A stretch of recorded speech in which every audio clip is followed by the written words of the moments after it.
Now, the Trump administrator's chief negotiator, Brendan Lynch, he's in India for a very crucial round of trade discussions. The India-US trade come against the backdrop of Washington's decision to impose a whopping 50% tariff on Indian goods. Now, this is a move which New Delhi has slammed as unfair, unjustified and unreasonable.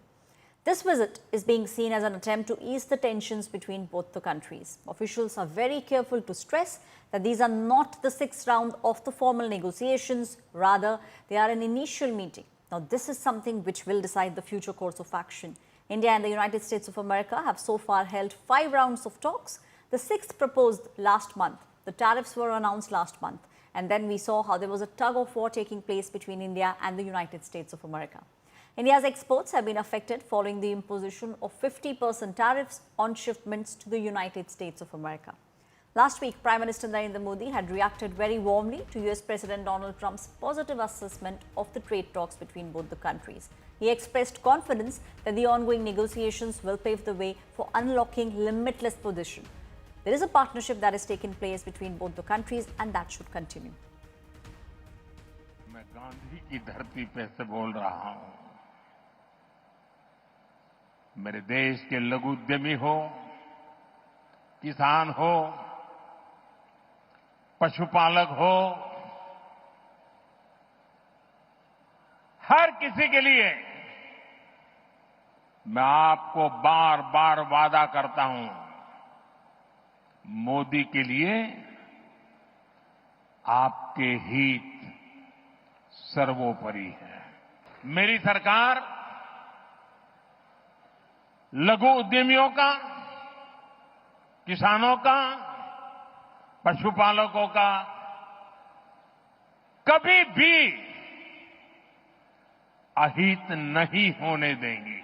दबाव कितना ही क्यों न आए, हम झेलने की अपनी ताकत बढ़ाते जाएंगे। दुनिया में आर्थिक स्वार्थ वाली राजनीति सब कोई अपना करने में लगा है।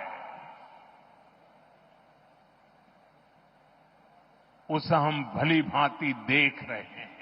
मेरे छोटे छोटे दुकानदार भाई बहनों से कहूंगा, मेरे किसान भाइयों से कहूंगा, मेरे पशुपालक भाई बहन से कहूंगा, और मैं गांधी की धरती पे से बोल रहा हूं।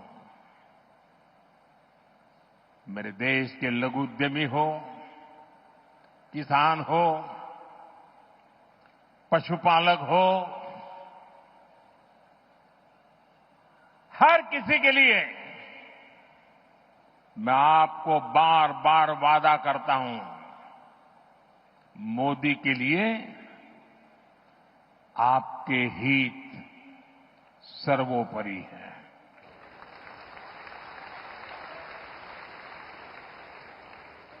मेरी सरकार लघु उद्यमियों का, किसानों का, पशुपालकों का कभी भी अहित नहीं होने देंगी। दबाव कितना ही क्यों न आए, हम झेलने की अपनी ताकत बढ़ाते जाएंगे। मेरी स्वदेशी की व्याख्या बहुत सिंपल है। कंपनी किसी भी देश से क्यों न आई हो, नाम किसी भी देश का क्यों न हो, लेकिन वो हिंदुस्तान में ही बना होना चाहिए। पैसा दुनिया के किसी भी देश ने लगाया हो, लेकिन पसीना मेरे देश के नौजवानों का होना चाहिए।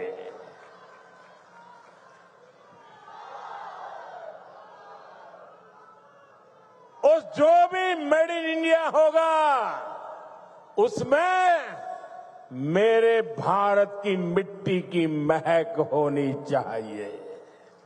आप मुझे वादा करिए, हम स्वदेशी खरीदेंगे। वोकल फॉर लोकल, लोकल के लिए वोकल हो, इसके लिए हम सबका प्रयास देश को मजबूत करेगा।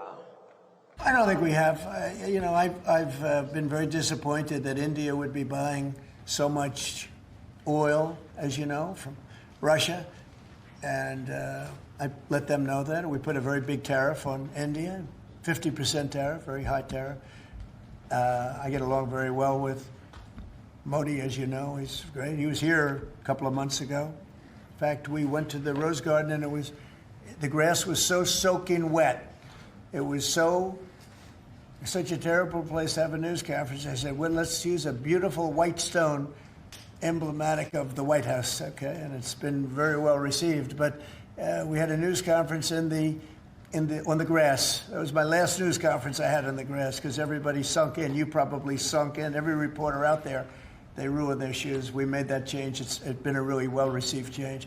Yeah, I always will. I'll always be friends with Modi. He's great. Prime Minister, he's great. I'll always be friends, but I just don't like what he's doing at this particular moment. But India and the United States have a special relationship. There's nothing to worry about. मैं इससे ज़्यादा टिप्पणी नहीं करूँगा। इसमें जो भी इसमें बात करने के लिए अगर विदेश मंत्रालय नहीं तो हमारा वाणिज्य मंत्रालय। इस साल के